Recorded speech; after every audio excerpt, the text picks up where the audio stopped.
On a cold November morning in 1945, Germany was still a landscape of ruins and displaced people, a defeated state carved into occupation zones and administered by the victors. Yet inside one building that had survived the bombing almost intact, the war was about to be fought again, this time with documents, film reels, and sworn testimony. On November 20, 1945, in courtroom 600 of the Palace of Justice in Nuremberg, the International Military Tribunal opened what would become the defining legal reckoning of the 20th century, running until October 1, 1946. It looked, on the surface, like a single stage. The defendants in their dock, the judges elevated, the prosecutors turning pages and pointing at exhibits, the translators in glass booths feeding words into headphones. But the deeper story, the one that tells you how power actually worked in the early Cold War, was never confined to Nuremberg. It began in Berlin. It ran through the rivalries of the Allies. It was shaped by propaganda battles on both sides, and it left behind a legal and political architecture that still governs how the world talks about war crimes today. One of the least remembered facts about the Nuremberg Tribunal is that its administrative heart was not in Nuremberg at all. The headquarters of the tribunal, in practical terms, sat in Berlin, in the same city where the victorious powers had established the Allied Control Council, the supreme governing authority over defeated Germany. The Soviet leadership pushed hard for the trial to be held in Berlin itself, and their logic was blunt. Berlin was the capital of the defeated Reich, the city taken at immense cost by the Red Army in April and May 1945, and the seat of the Control Council through which the four powers USSR, United States, Britain, and France were supposed to rule Germany jointly.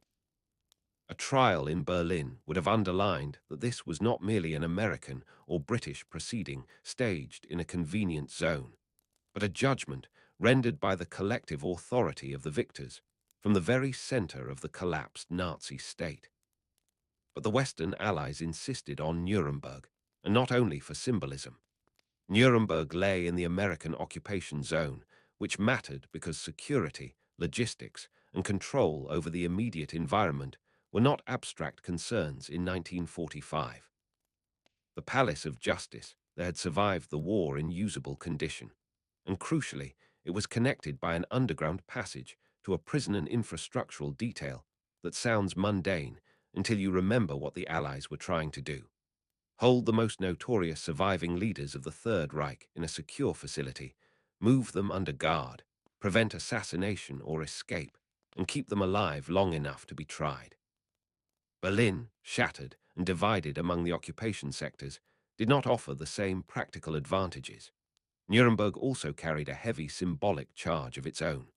Since 1927, the city had hosted the grand congresses of the National Socialist German Workers' Party, the rallies that turned politics into theater and mass choreography, the place where the regime's mythology was performed and broadcast. To put the Nazi leadership on trial, there was to invert the symbolism. The city of their spectacles became the city of their public humiliation. The compromise that emerged was a kind of dual geography, Nuremberg as the courtroom stage, Berlin as the administrative nerve center. In early October 1945, organizational meetings took place in Berlin in the Allied Control Council building, setting the machinery in motion. Then, on November 20, the tribunal convened in Nuremberg for its first sitting. That split Berlin for governance, Nuremberg for judgment foreshadowed the larger split that was already forming inside the alliance itself. The Nuremberg trial was a joint project, but it was also an arena where the wartime coalition began to harden into competing blocs, each wary of the other's narrative, each trying to shape the historical record that would be left behind. The tribunal indicted 24 major Nazi figures, men who had occupied the top levels of the regime's political, military, and economic apparatus. The very structure of the indictment was meant to do more than punish individuals. It was designed to establish that the crimes were not accidental excesses of war, but the foreseeable outcome of a system. Aggressive war planned and launched, civilian populations targeted, slave labor organized, extermination implemented, treaties violated as policy. The prosecutors were not only seeking convictions, they were building a story about how modern states commit mass crime through bureaucracy, ideology, and command structures. And yet, one of the most unsettling, little-known truths about Nuremberg is that the tribunal did not deliver neat closure. 7 of the top figures connected to the proceedings managed, in different ways, to evade the full weight of punishment. Some did it through death, some through illness, and some through acquittal. Their fates reveal a reality that sits uncomfortably beside the famous images of the dock. Justice was not a single decisive blow, but a sequence of contested outcomes, shaped by legal standards, political constraints, and the plain unpredictability of human behavior. Hermann Goering, the most prominent defendant, was sentenced to death. He had been Reichsmarschall, head of the Luftwaffe, a central architect of the regime's repression, and for a time Hitler's designated successor. In the courtroom, he was not the broken man many expected. He performed, he sparred, he attempted to dominate. But when the sentence came, Goering did not die on the gallows. He swallowed cyanide and killed himself shortly before his scheduled execution, turning the final act into one last assertion of control. To the Allies, the suicide was a security failure and a symbolic theft. The man most identified with the regime's swagger had denied them the public spectacle of lawful execution. To Goering, it was a way to escape the ritual of hanging, a death he considered degrading. The cyanide capsule, how he obtained it, how it bypassed the prison's controls became part of the enduring mystery and lore around the tribunal. What matters historically is the consequence. The tribunal could sentence, but it could not always enforce in the manner it intended, and Goering's suicide became a reminder that even in defeat, Nazi leaders could still manipulate the staging of their own end. Martin Bormann, head of the Nazi Party Chancellery and Hitler's private secretary, was sentenced to death in absentia. He was one of the key gatekeepers of the regime, a man whose power came not from public charisma, but from control of access, paperwork, and appointments, the kind of figure who thrives in authoritarian systems because he makes the system run. But at Nuremberg, Bormann was a phantom. His whereabouts were unknown, and he was tried without being present. The Soviet capture of Berlin in May 1945 had produced chaos, death, and rumor. Bormann was allegedly killed in early May 1945 during a Soviet bombardment while attempting to break out of the city. But for decades, the absence of a body fed speculation.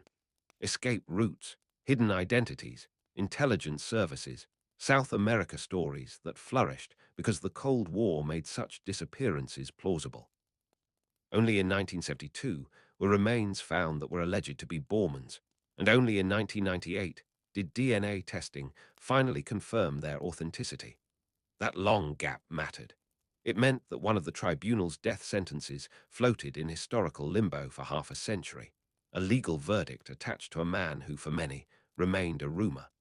The tribunal's authority was real, but its reach had limits in the fog of war's aftermath. Robert Lee, chairman of the German Labour Front, never made it to the dock. After receiving the indictment, he hanged himself in his prison cell on October 25, 1945, just weeks before the tribunal's first sitting. Lee mattered because he represented the regime's control over labor, how the Nazis dismantled independent unions and replaced them with a state apparatus that could mobilize German workers and later exploit foreign labor. His suicide removed a potential witness to the regime's internal mechanics and denied the tribunal another public accounting.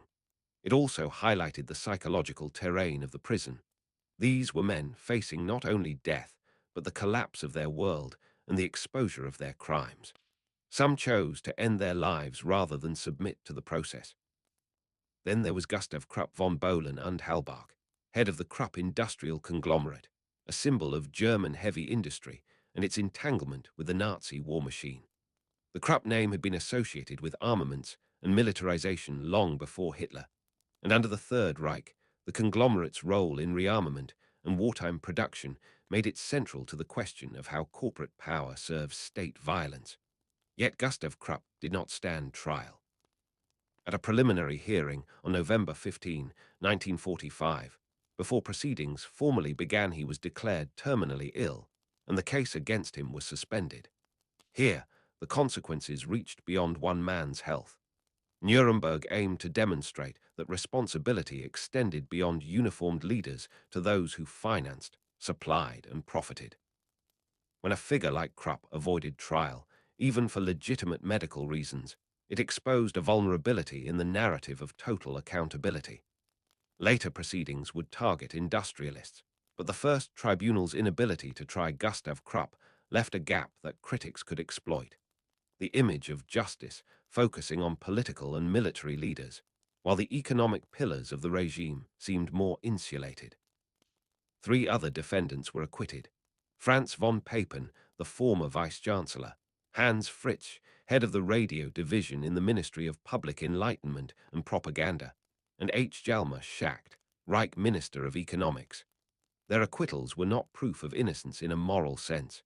They were the result of the tribunal's legal thresholds and the specific charges as framed. Von Papen, a conservative politician who had helped Hitler into power in 1933, embodied the old elite's bargain with the Nazi movement, a bargain that many Germans and Europeans would later claim they made out of necessity or patriotism. Fritz represented the propaganda apparatus, the voice that carried the regime's message into homes. Schacht, an economist associated with early Nazi financial policy and rearmament, had later fallen out with the regime. At Nuremberg, the prosecutors sought to prove that these men were part of a criminal conspiracy and responsible for crimes against peace and humanity. The tribunal, however, did not always accept the prosecution's framing, and acquittals were possible. Those acquittals mattered politically. They demonstrated that Nuremberg was not a pure show trial where verdicts were pre-written, a point the Western Allies emphasized. But they also fueled Soviet suspicion that certain categories of elite, especially those useful in rebuilding West Germany, might be treated with a different calculus. In the emerging Cold War, the difference between legal proof and political responsibility became a contested space. Inside Courtroom 600, the drama was not only in the words spoken, but in the physical environment engineered to control them. Archival footage shows a strange detail that many viewers notice but few understand: participants wearing sunglasses indoors. Defendants, lawyers, sometimes even officials appear behind dark lenses, as if hiding from the camera. The reason was not fashion, and not primarily an attempt to conceal emotion. It was the light. The courtroom was sealed off from the outside world in a way that matched the tribunal's purpose: to isolate the past, dissect it, and render judgment. Curtains were drawn across the windows. The lighting was artificial and harsh, designed for visibility and filming, but it produced an oppressive effect that contemporaries described as almost sickly. Soviet journalist Boris Polvey, a special correspondent for Pravda who was present at the tribunal, wrote in his Nuremberg diaries about the pale, flat illumination that gave everything a greenish, lifeless hue.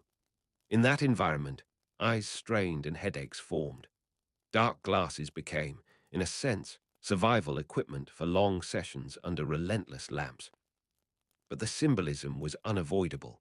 The men who had once basked in the floodlights of Nazi rallies now sat under a different kind of glare, one that did not celebrate them but scrutinized them. The prison commandant, U.S. Colonel Burton C. Andrus, understood the psychological power of such details. He reportedly joked to reporters that he would ensure the prisoners never saw the sun. Whether said as dark humor or as a statement of discipline, it captured the mood. The tribunal was not only a legal process, but a controlled environment meant to break the defendant's sense of autonomy. The underground passage between prison and courtroom, the constant guard, the regulated routines, the bright artificial light, the translated voices in headphones, everything signaled that the old world of Nazi command was gone. They were no longer issuing orders. They were being managed. Yet even within that controlled space, information was not always public. Another little-known aspect of the tribunal is how often journalists were locked out. The Nuremberg proceedings are remembered as a landmark in public documentation, with films shown in court and transcripts preserved. But there were closed sessions from which the public and press were excluded.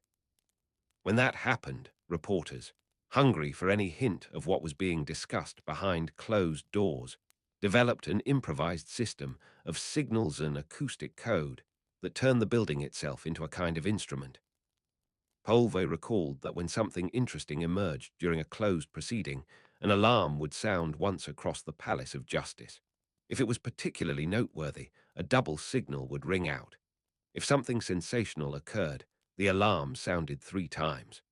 The sound, described as sharp and almost roaring, seemed to come from near the ceiling and repeated for several seconds. Imagine the scene. Dozens of journalists in adjoining rooms, barred from the courtroom, working on deadlines, listening to the building as if it were a radio. One alarm, and pens lift. Two alarms, and editors lean in. Three alarms, and the corridors tense with anticipation. It was a primitive but effective method of managing the press while still acknowledging that the tribunal's legitimacy depended on public awareness. The Allies wanted the world to know that justice was being done, but they also wanted control over what was known, when, and in what form. The tension between transparency and control fed directly into the information warfare that was already taking shape between the former Allies. Nuremberg was not only a trial, it was a global media event. Newspapers, radio broadcasts, newsreels, and later books carried its narratives across borders. And in that media ecosystem, mistakes and distortions could become weapons. On April 10, 1946, the U.S. Army newspaper Stars and Stripes published a report claiming that Soviet chief prosecutor Roman Rudenko had become so enraged during a court session that he drew his service pistol and shot Hermann Goering. The story was dramatic, almost cinematic. The stern Soviet general, unable to contain his fury, executing the Reichsmarschall in the courtroom. It was also false. Stars and Stripes later printed a retraction clarifying that Goering was alive and continuing to answer questions, and that the report had come from a misinterpretation of a correspondent's phrase. Rudenko had morally gunned down Goering, not literally shot him. The incident mattered far beyond the correction. By April 1946, relations between the Soviet Union and its Western allies were deteriorating rapidly.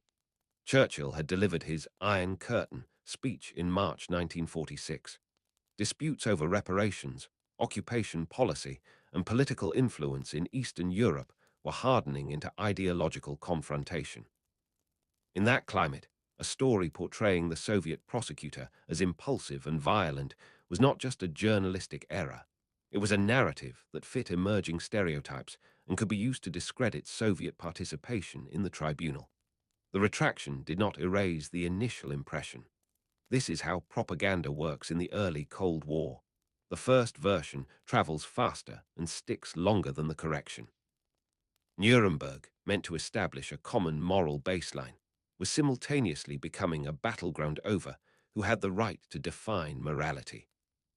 Roman Rudenko himself was a key figure in the Soviet presentation of the case, representing a state that had suffered catastrophic losses in the war, and that insisted correctly that the war against the USSR was central to the Nazi project. The Soviet Union wanted Nuremberg to prove not only Nazi criminality, but also the legitimacy of Soviet sacrifice and the righteousness of its victory. The Western powers wanted the same trial to validate a rule-based international order and to delegitimize aggressive war. These goals overlapped, but they were not identical, and the differences could be felt in what each side emphasized, what evidence they highlighted, and what arguments they pushed. Sometimes, however, the most revealing facts are not about legal doctrine or geopolitical strategy, but about the strange human interactions that occur when history compresses enemies into the same corridor. In Nuremberg, amid the guards and protocols, there were moments that felt almost surreal. One such moment involved a 24-year-old Soviet interpreter, Tatyana Stupnikova. Interpreters at Nuremberg were not background figures, they were essential machinery. The tribunal ran in multiple languages, and real-time translation was necessary to keep the proceedings moving. The interpreters carried enormous responsibility. A mistranslated phrase could change the meaning of testimony, alter the force of an argument, or create confusion that lawyers could exploit.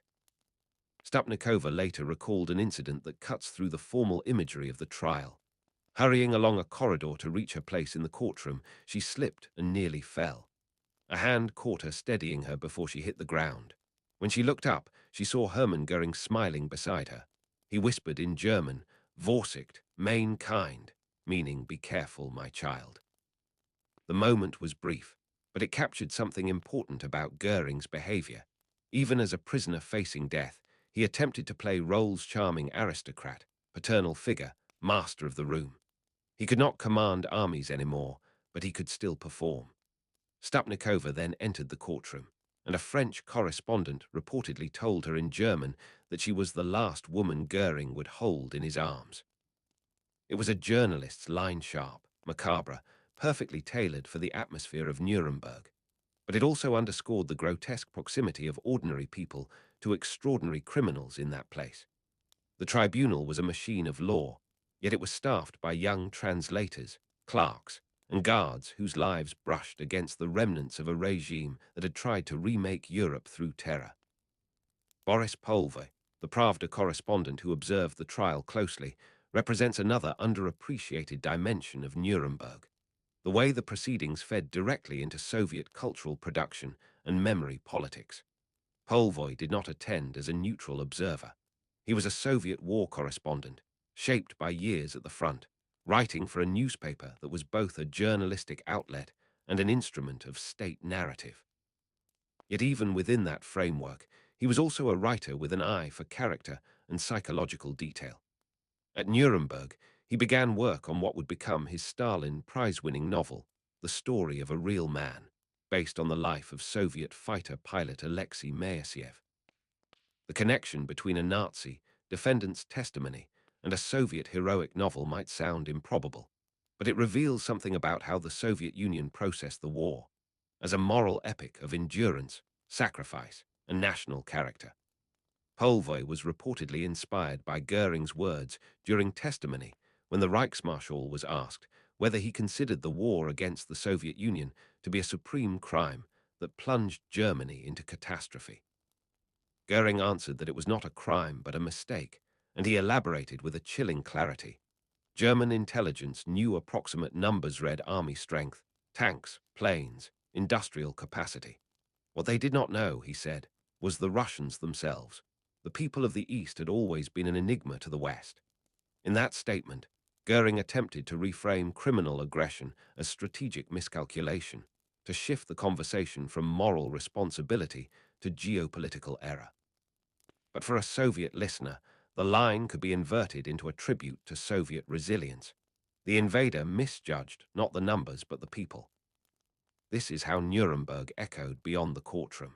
The trial did not only establish a legal record, it produced raw material for national myths. In the Soviet case, those myths emphasized the endurance of the Soviet soldier, the unity of the people, and the idea that the enemy's defeat was not merely a matter of resources, but of character. The consequence was long-term. Nuremberg became part of the Soviet narrative of the Great Patriotic War, not only as punishment of Nazis, but as confirmation of Soviet moral superiority and historical vindication. That narrative would later be mobilized in Cold War propaganda, in domestic legitimacy, and in the politics of memory that still shape post-Soviet space. But if Goering's testimony could be repurposed into literature, it could also be weaponized in legal strategy. By the autumn of 1946, the Nuremberg proceedings were bogging down. The defense and some of the accused pushed an argument that had significant political implications: that Germany's attack on the Soviet Union on June 22, 1941, had been a preemptive strike, a response to an alleged imminent Soviet attack. This claim was not new. It echoed wartime propaganda and post-war attempts to reframe aggression as self-defense, but in the courtroom, it posed a direct challenge to the Soviet prosecution's narrative. If the defense could plant doubt about who planned what and when, it could undermine the moral clarity the tribunal was meant to project. The Soviet delegation needed a decisive rebuttal, something that could not easily be dismissed as Allied interpretation. They needed a German voice, a high-ranking military authority, someone who could speak about planning timelines from inside the Wehrmacht. And the Soviets had such a figure in their custody, Friedrich Paulus, the field marshal captured at Stalingrad. Paulus had surrendered on January 31, 1943, during the collapse of the German Sixth Army in one of the war's most significant turning points. By 1946, he was a living symbol of German defeat on the Eastern Front and a potential witness of immense value. In a move that was both strategic and theatrical, the Soviet leadership secretly brought Paulus to the Palace of Justice to testify. The secrecy itself tells you how carefully the Soviets handled him. Paulus was not merely a witness. He was a political asset, a man whose presence could destabilize defense narratives and strengthen the Soviet case. When Paulus took the stand and was cross-examined, he declared that preparations for the attack on the USSR, those that culminated in the invasion of June 22, 1941, had already been underway in autumn 1940. That timeline mattered. It directly contradicted the idea of an improvised preemptive strike and reinforced the prosecution's argument that the war against the Soviet Union was planned well in advance as part of a broader program of conquest. The consequences of Paulus's testimony were immediate in the courtroom and long-term in historical argument. Immediately, it gave the Soviet prosecution a trump card. A high-ranking German officer stating on the record that the invasion was prepared months before it occurred. Long-term, it fed into the post-war historiography of Operation Barbarossa and the debate over intent, planning, and ideological war.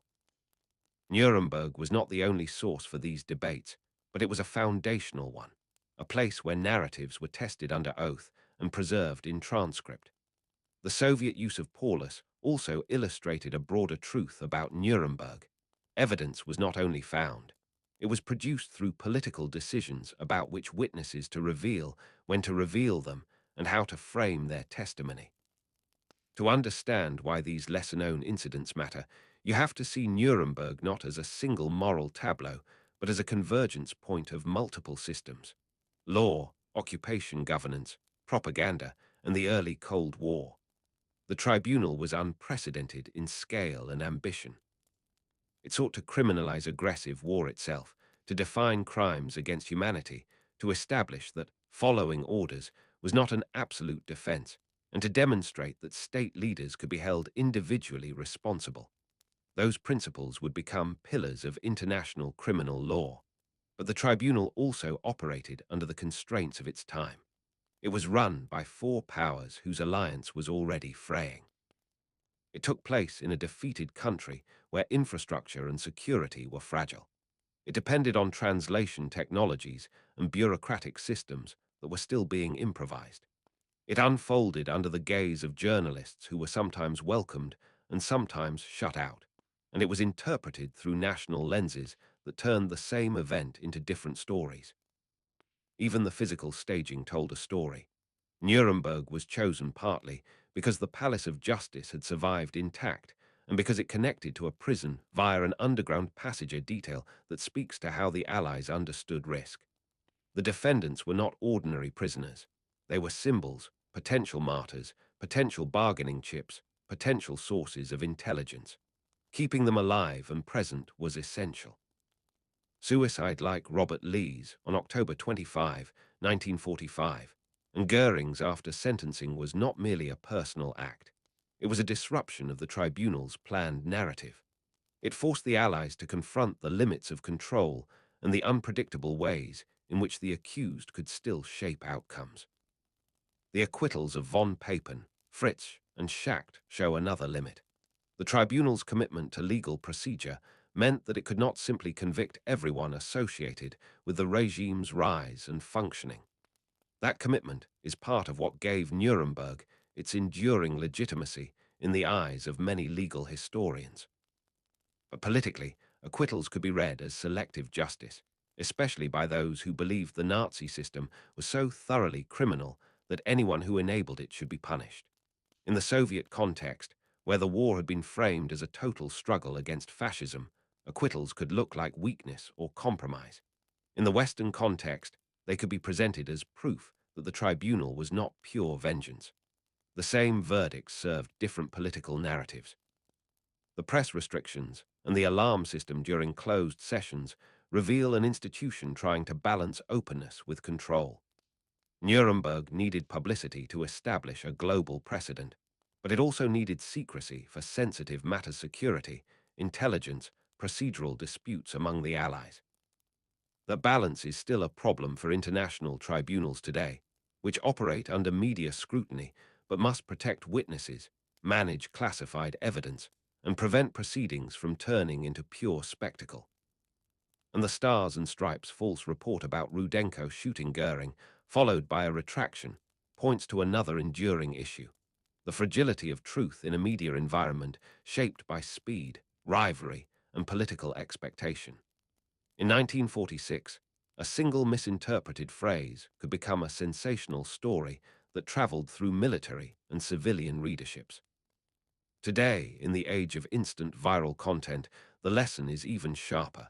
Historical events are not only what happened, they are what people believe happened, and those beliefs can be engineered, distorted, or corrected too late to matter. Even the small human moment involving Tatyana Stupnikova and Goering matters, because it exposes the psychological theater that ran beneath the legal theater. Goering's ability to perform charm in a corridor, to whisper paternal advice to a young interpreter, was not innocence, it was technique. Authoritarian elites often survive by reading rooms, manipulating impressions, and turning any interaction into a test of dominance. Nuremberg stripped Goering of formal power, but it did not instantly strip him of the habits of power. The tribunal was, among other things, a place where those habits were put on display and ultimately rendered irrelevant by the final verdicts except when, as with the cyanide capsule, the defendant found a way to seize control one last time. And Paulus's appearance as a witness for the Soviet prosecution, introduced secretly at a moment when the defense narrative was gaining traction, demonstrates how trials are shaped by strategy. The Soviet leadership did not simply present evidence, it managed it. Paulus's testimony that preparations for the invasion were underway in autumn 1940 was designed to crush the preemptive war claim and to reaffirm the central Soviet position that Nazi Germany's attack on the USSR was planned aggression, not defensive necessity. In doing so, the Soviets were not merely winning an argument, they were defending a foundational element of post-war legitimacy: the Soviet Union's identity as a victim of unprovoked aggression, and as the decisive force in defeating Nazism was central to its post-war moral capital. Nuremberg was a stage where that capital was claimed and defended. By October 1, 1946, when the tribunal delivered its judgments, the world had watched a new kind of power being exercised: the power to define crimes that states commit, to assign individual responsibility at the highest levels, and to preserve a record meant to outlast propaganda.